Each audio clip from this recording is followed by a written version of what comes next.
Hi everyone, welcome back to Cooking Club. This week we are going to be making deviled eggs.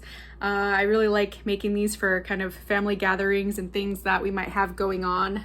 If you ever have an event or a lot of people, this is a good little appetizer to make. So it doesn't need a lot of ingredients, but you will need a little pot. We're going to use 6 eggs to make this, and that's going to give us 12 halves because we will cut them in half. You'll need a bowl, and I'll show you why after. You can either do an ice bath or a cold water bath, and I'll talk about what that means a little bit later. And then we'll need out some other ingredients that I'll talk about after we get the water going. And I have always kind of looked for a way to make peeling hard-boiled eggs a little bit easier. I've tried salting the water, I've tried the baking soda method, I've tried putting the eggs in after the water's boiling, or starting the water with the eggs already in the pot. It also just depends on the eggs. Some of them peel really nicely, some of them don't. One method that I came across when I was reading a blog a couple weeks ago was putting a tablespoon of white vinegar into the pot when the water's going. So I have never heard of that one or tried it. So we're gonna try it today. If it works out, great. Then I will send you with a little cup of, or 1 tablespoon rather, of white vinegar. If it makes the eggs peel really nice and smooth, that's awesome. If not, then I won't send you the vinegar, and all you'll do is just add water into your pot. So when you're boiling eggs for hard-boiled eggs, you want to make sure that you have enough that every single egg is covered in the pot. We don't want any of the egg to be exposed, so it's going to be probably 5 or 6 cups of water. So what I'm going to do is start with 5 cups, and then if I feel I need a little bit more, I'll just add a little bit more on top. So I'm going to go start getting my water in. Get your 1 full cup measuring cup out and start with cold water, and we're going to add 5 cups to start.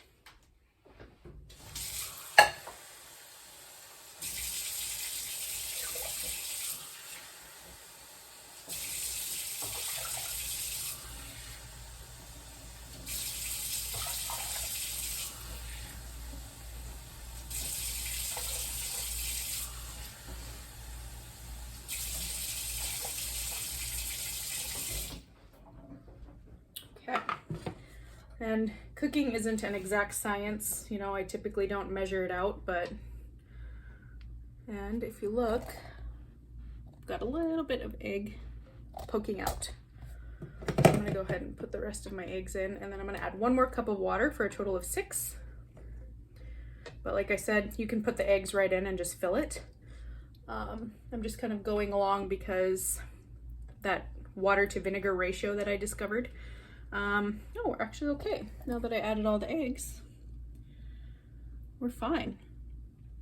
If you look in there, nothing is exposed. We've got probably 1/2 inch or so of coverage. So I think I'm okay with 5 cups.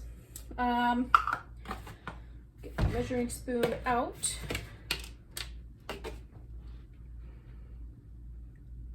One tablespoon of white vinegar. Give this a really gentle stir. You want to be very careful not to crack any of your eggs, because then all the egg insides will just go out into your pot and it's going to be kind of a bit of a mess. So we're gonna back you up here. Start here, and I'm going to turn this on to, I need to get a rolling boil. A rolling boil is where the water is fully like bubbling, and there's like a good flow. It's coming up from the bottom, and there's tons of bubbles, and it looks like it's kind of circulating through. It's not just where it's like simmering on top. Rolling boil means there's lots of big bubbles, and it's continuously going. Okay, so I'm gonna put mine up to like an 8 or a 9 right there. And what we're gonna do is let the eggs just sit in here until the rolling boil happens. And then once that happens, we are going to turn the heat off, take our lid, we're gonna cover it, and then we're gonna let it sit for like a couple minutes, and then we're gonna remove it from the heat entirely. And so after that, we'll let it sit covered off the heat for about 12 minutes. Like I said, there's lots of tips and tricks out there for getting the perfect hard-boiled egg. It's like something that people are super into. So we're gonna just try this method and see how it works with the vinegar.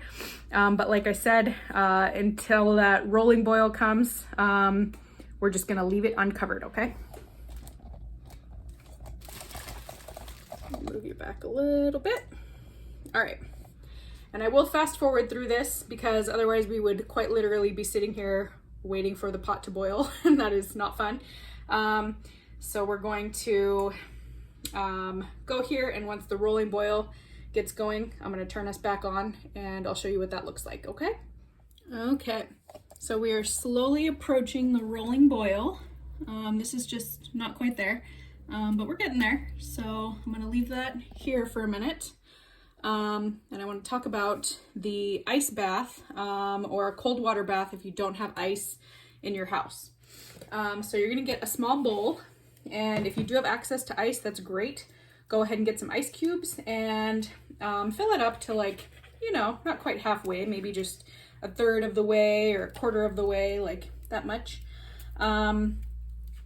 If you don't, we're going to want to get the coldest water you can get from your sink.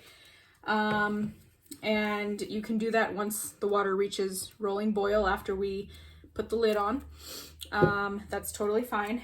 But the purpose of that is, at least what I have found in my hard-boiled egg experience, it does help the shell come off a little bit easier. Again, it's not always perfect. I don't know if this vinegar experiment is going to work or not. But it helps the eggs cool down super fast, and then we can peel the shell. Again, there's always going to be some pieces of the egg that we end up accidentally ripping, so it is what it is. But what we'll do is, once the eggs are ready after our 12-minute time where it sits with the lid, we're going to use a spoon. You are going to want a slotted spoon so that we can scoop the eggs out and put right into the ice bath or the cold water bath. So we'll try that and see how that works, and we'll go from there. A couple other things that we'll want to get out once we set our 12-minute timer. You're going to want your paprika that I'll send you. You'll get a little bit, just maybe like a teaspoon's worth, maybe a tablespoon. We don't need much because you're just going to sprinkle it on top. You'll want to get out your salt and pepper that you'll have at home. And then you'll want to get out your mustard and your mayonnaise. And you will have mayonnaise left over from I'm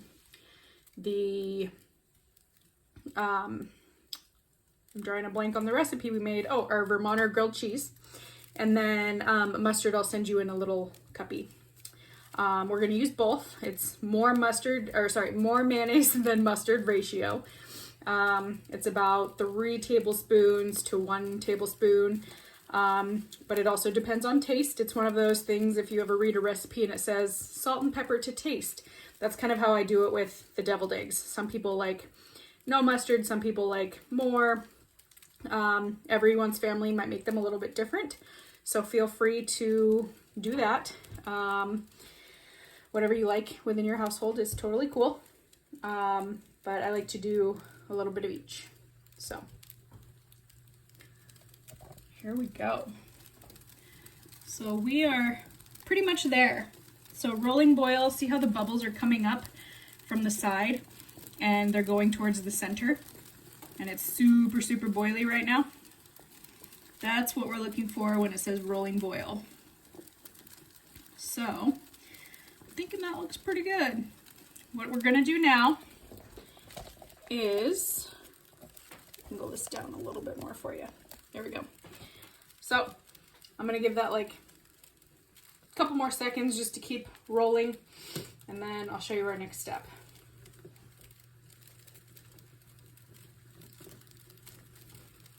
Again, be very, very careful whenever we're on the hot stove. Don't touch this part. Use the handle. Use an oven mitt if you have one. Yeah, see that now? You can probably hear it too.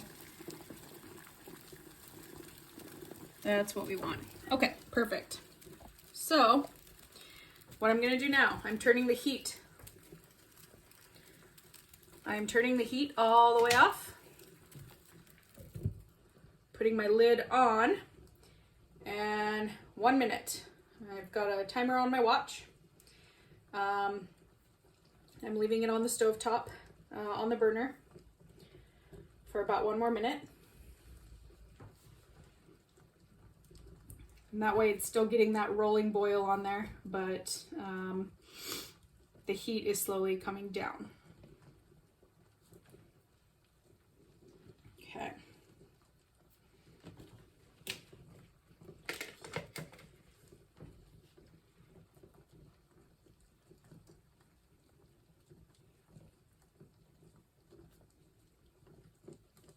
About 30 more seconds.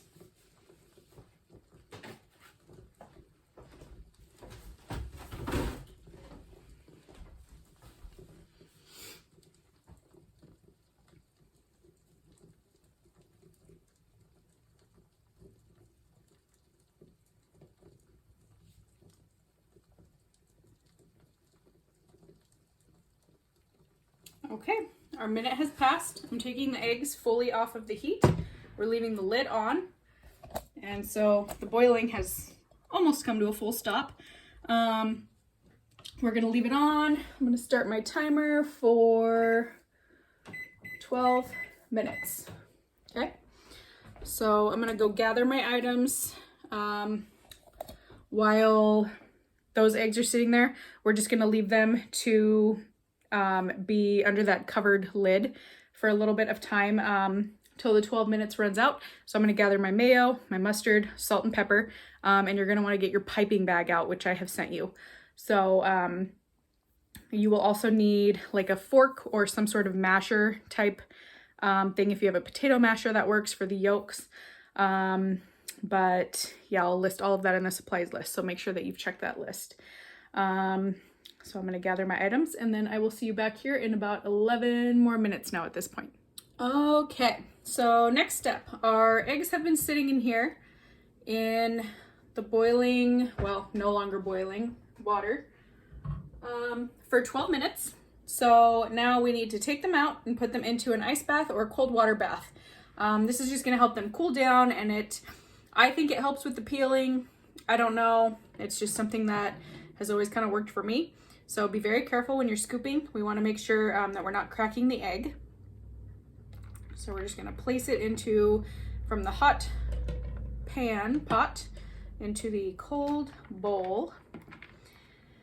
And then we will begin the waiting process one more time. It's okay if they do end up cracking. I just don't want you to burn yourselves. It's not so much about the egg. We just want to be careful to not splash hot water on ourselves, because the eggs are cooked at this point. All right. So again, it's totally okay if you don't have ice. Cold water is perfectly fine. We're gonna let this sit, and there's no I don't have a time for you because it depends if you're doing cold water or ice. You're just gonna wanna check back in, let's give it 10 minutes. And if the eggs are cold, take them out and feel them. They're gonna feel cold at first because they're sitting in cold water, of course, but if they still feel warm, you're gonna wanna give them more time to cool down. So let's start with 10 minutes and then we'll come back and check them and see what the temperature is, if we can be ready to peel them yet. So let's meet back here in about 10 minutes. All right, so my eggs have cooled down. As you can see, I have no more ice left. And one thing that I should have clarified if you did use ice, you want to put water in there with it as well. So I'll make sure to put that in the recipe notes. So what I'm going to do now is just kind of scoop them out, put them on a plate, and we're going to see how this peeling goes and if the vinegar helped us get an easy peel or not.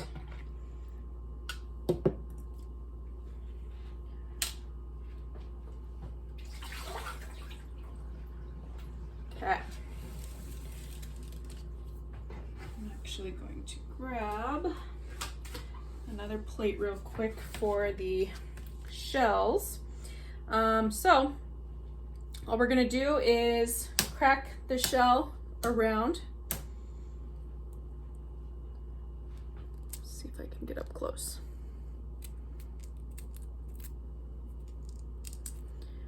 And wherever it cracks, that's where you want to start your peel. And try to not dig, if you have fingernails, try to not dig into the egg too much, because if you dig into the egg a lot, then obviously you can see it, because the halves are what is exposed when we make deviled eggs. So I'm gonna try and move you over just a teeny bit.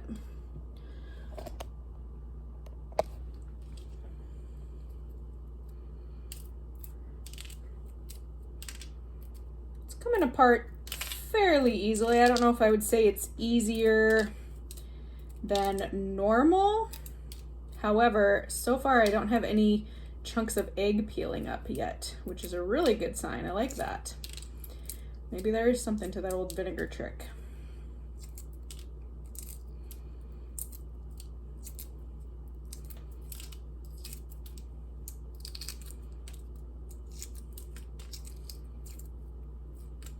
And one thing you'll notice when you're peeling the eggs, there's kind of a film.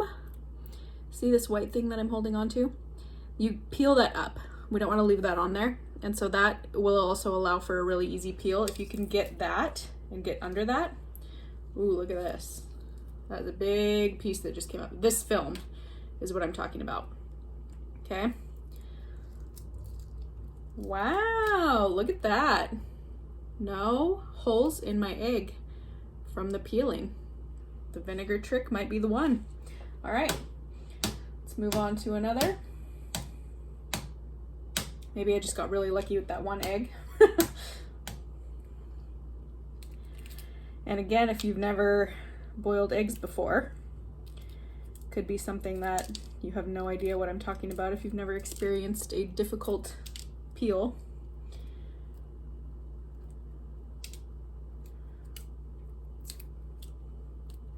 This one, not so much. Darn it, I spoke too soon.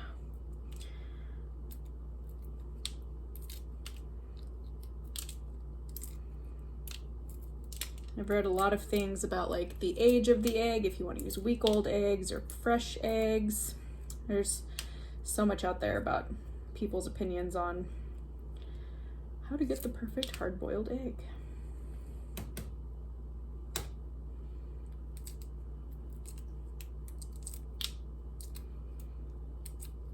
But I'm glad this one's happening so I can show you what I'm talking about when I talk about like the holes and the peels in the eggs.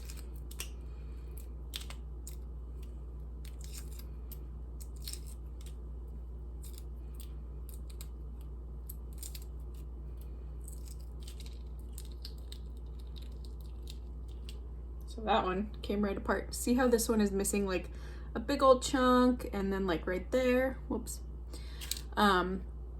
Right there, there's pieces missing. See how it's not even remotely smooth like the last one was?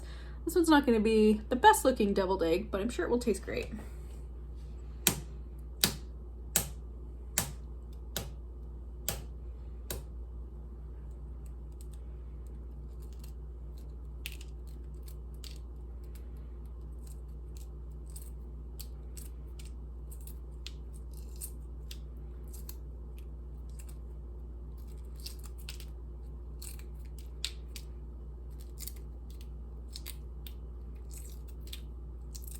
This one's coming apart nicely.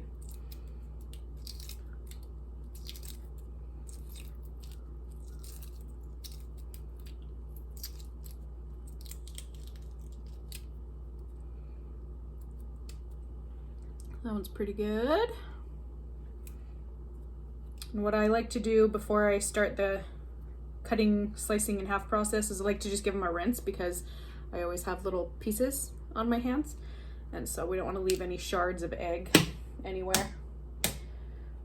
We don't want people biting into our eggshells when we're serving up our awesome deviled eggs.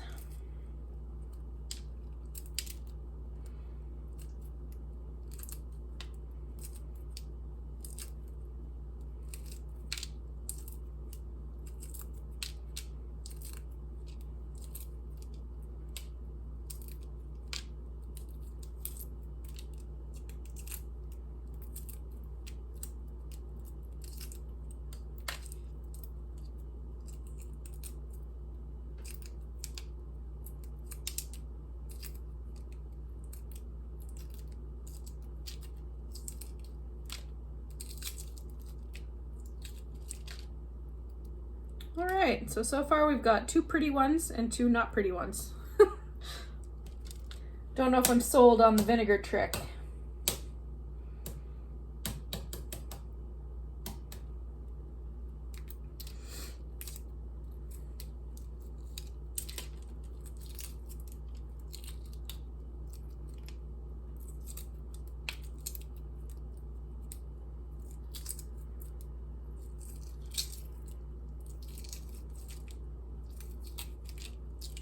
Wow, and then that one came apart just perfectly. It's about every other one for me. All right, last one.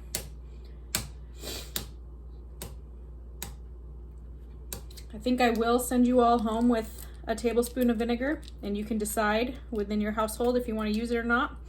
Maybe your family does the baking soda method. I don't remember the ratio. I've only tried it once and it didn't work for me. Wow, look at that. Anyway, if you all have a way to get your eggs to peel nicely, send your tips on my way, because I would love to hear it. That's a nice one. All right, so I've got 4 out of 6 that peeled really nicely, and I had 2 kind of questionable ones, so not too shabby.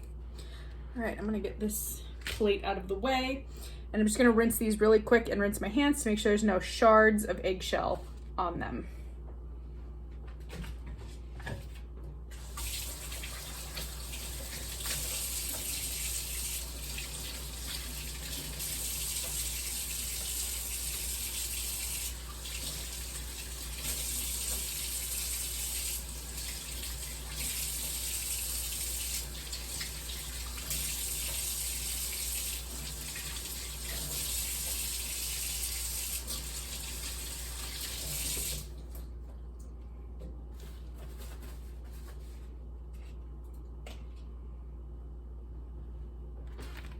Oh, that one slid right off.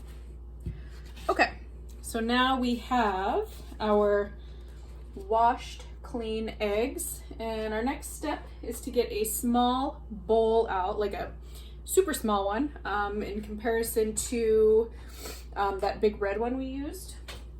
So I'm just gonna use this little one. And we need a knife.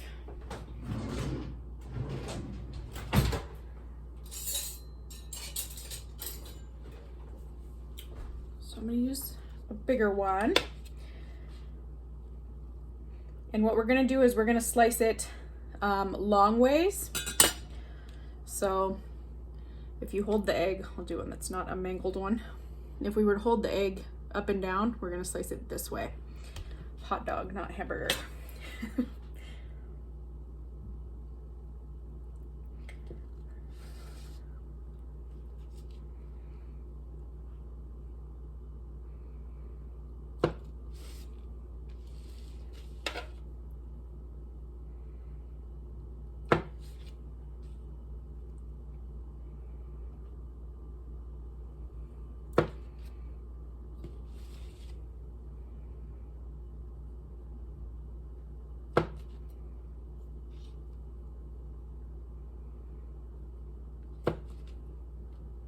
Okay,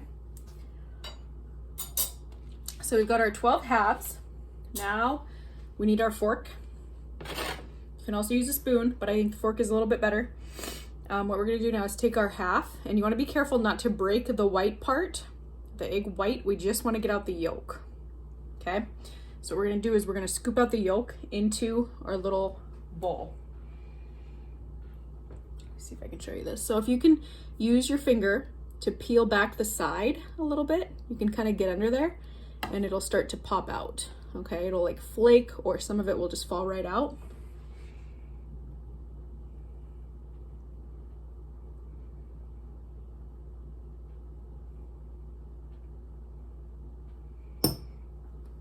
And if you have a little bit left, that's totally okay. I don't want to dig in there too much. You can also use a spoon if you have a spoon that's small enough to get in there.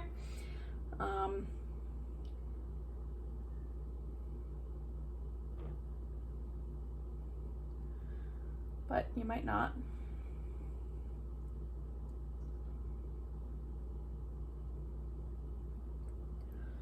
So there's another one. That one came out a little bit cleaner. There's also, depending on how you like, ooh, see how that one slid right out? Some people do less boil time or less time with the lid. That's an option too. You don't have to do the 12 minutes. I just like mine to be more done than less as far as the yolk goes.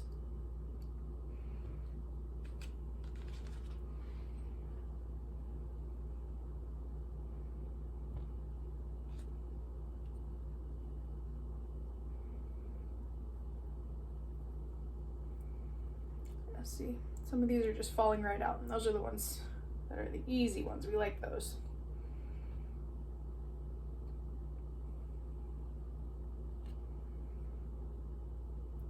That one was a perfect one.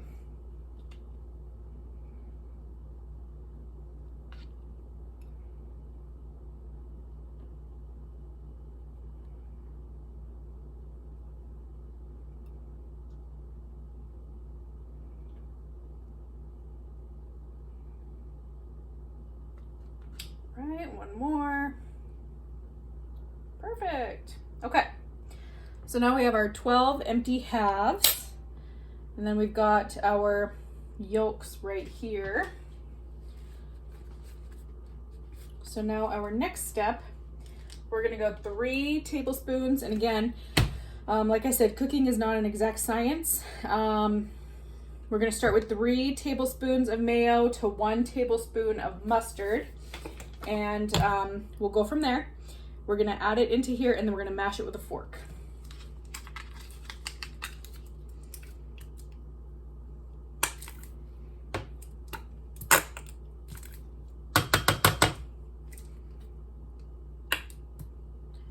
And again, if you don't want to use mayo, you can use Miracle Whip. Some of you may not have used the mayo when we did the Vermonter grilled cheese, and that's a-okay. So now what we're gonna do, we've got that, so now we need to mash it just with your fork.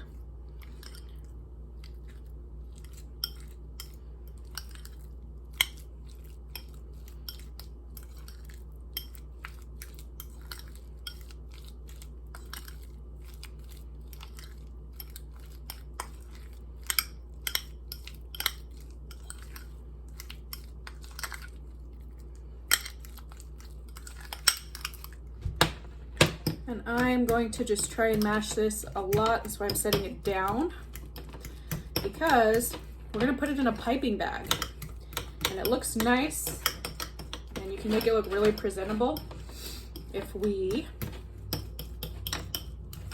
get it super mashed. And it'll come out of the piping bag really smoothly.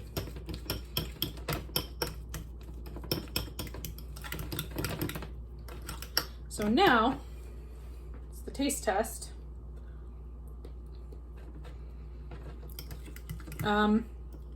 That's a good amount for me. You can taste it. If you're unsure about the mustard, I would maybe go 3 tablespoons and then half a tablespoon of mustard. I like mustard. Like I said, some people don't. You can definitely taste it in here. So if you're unsure, you can always add more, but remember, like we've talked about, you can't take away. So for me, this is like a good combo, a good ratio, but for others, it might not be. So you could even start with 2 tablespoons and then no mustard, and maybe do like half a teaspoon and then go from there. I want you to just play with those ratios of tablespoons and see what works for you. But the creamier that it is, it'll be easier to get out of the piping bag. So one quick thing that I wanted to add is that I forgot to add the salt and pepper, which is totally okay because you can just sprinkle it right on top, just like we did with the paprika. So typically what I do is when I do the mustard and mayonnaise, I mix it in there. And again, it's just a very small amount. You can taste it, see if you like it. If it needs more, you can ask the adult in your household what they think, if it needs a little bit more of one or the other. but I completely forgot to add that. So I am just sprinkling mine right on top. So feel free to do that, or you can mix it right in when you do the mustard mayonnaise step, and I will put this into the video so that you can remember that piece. Next step. I think I showed you this with a Ziploc. This time I'm sending you with an actual piping bag. So we're gonna get a cup, open up your piping bag, pointy part, like the carrot. The point of the carrot goes down into your cup.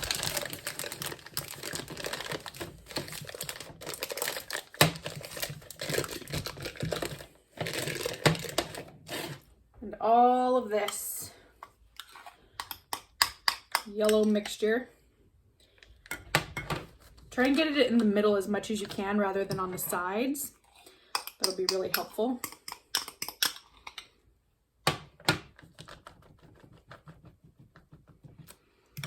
I'm actually going to get a little spatula out.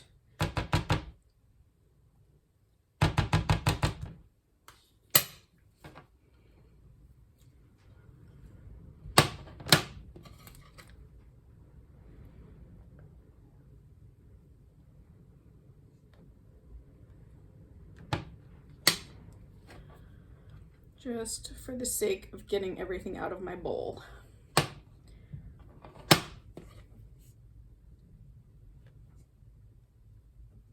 There we go.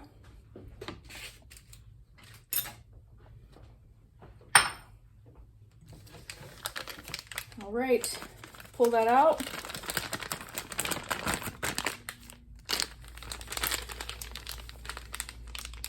We're gonna kind of just squeeze. It's kind of like, you know, we've done our frosting in the past. So now we've got it there. Now we just need to cut the tip of our piping bag with some scissors. All right. So you don't want to take a lot. If you cut it too small, it's going to take forever to get the filling out. So you can do it kind of bigger. If you do it smaller though, you can do lots of swirls. If you have piping tips like these cool things that are for like cookie and cupcake and cake decorating, you can pop one in here on the inside, of course, and then you can put like a cool design in there, but obviously not necessary. So I'm gonna cut mine right about there, and then now as we twist and squeeze, it's gonna come down into here. So for the sake of showing you, I'm squeezing with my right hand, and I'm just gonna do circular motions. Boop, there's one. I'll do another up here to show you. You don't wanna go too wild at first because you don't wanna run out of filling. You can keep squeezing from the top. So now I'm just gonna continue to fill.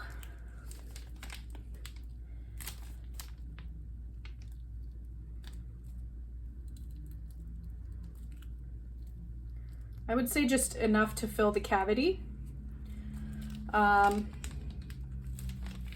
If you do more than that, you might run out.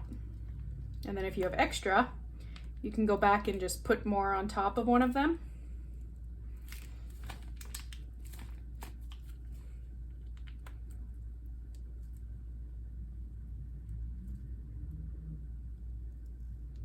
Like I do, I've got a little bit of extra.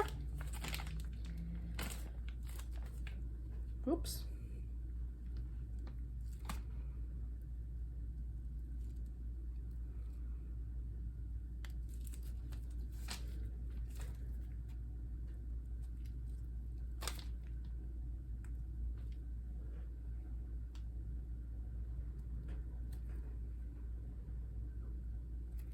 Okay, piping bag is empty.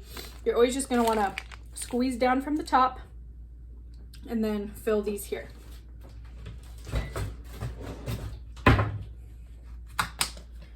All right, so for the paprika, I'm gonna put a little bit in my hand because you're not gonna get a whole tub like this. So I'm gonna show you you're just gonna do a pinch on each.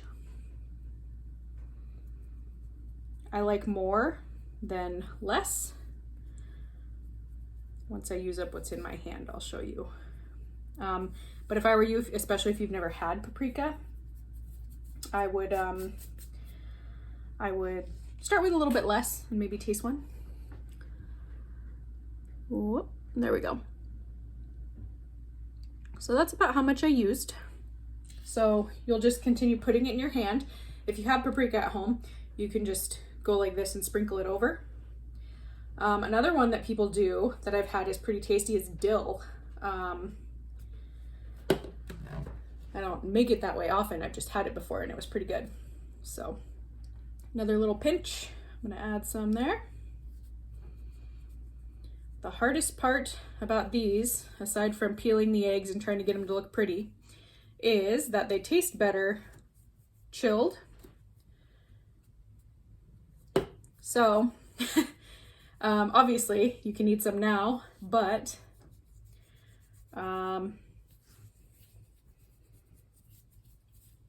they will taste much better if you let them chill in the fridge for a few hours, and they taste even better the next day. So here is our finished product. There's our deviled eggs. Awesome job. All right.